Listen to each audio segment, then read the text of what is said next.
plaisir de vous présenter un certain nombre d'objets qui sont en relation avec le camp du Drap d'Or. Le camp du Drap d'Or, dont nous fêtons cette année le 5e centenaire, c'est une grande rencontre diplomatique qui s'est déroulée entre le 7 juin et le 24 juin 1520 entre François Ier, roi de France, et Henri VIII, roi d'Angleterre.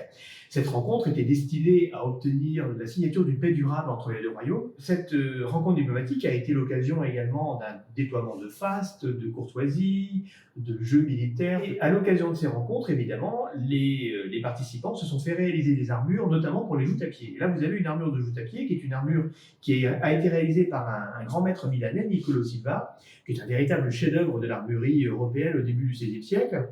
Et cette armure aurait pu être portée à l'occasion du camp du Drap d'Or, mais ça n'a pas été le cas. En prévision de cet événement et notamment des tournois qui allaient se dérouler pour réjouir les participants à cette rencontre diplomatique, Henri VIII s'est fait réaliser une armure de combat à pied qui correspond tout à fait au modèle que vous avez devant les yeux. L'armure de combat à pied à cette époque, au début du XVIe siècle, est un véritable scaphandre qui vous protège intégralement, les fesses comprises, le pubis, avec évidemment une monumentale bringuette qui est à la mode à cette époque, l'intérieur des cuisses, l'intérieur des bras. Bref, c'est une armure qui se veut complètement étanche, donc pour éviter toute blessure ou tout mauvais coup. 3 mois avant la rencontre, eh bien, Henri VIII reçoit une lettre par son envoyé en France, qui lui apprend que les règles des joutes ont changé et que ce n'est plus ce type d'armure qui va être utilisé pour les affrontements donc, qui les attendent, mais une armure un peu différente qui est ornée de ce qu'on appelle une tonne.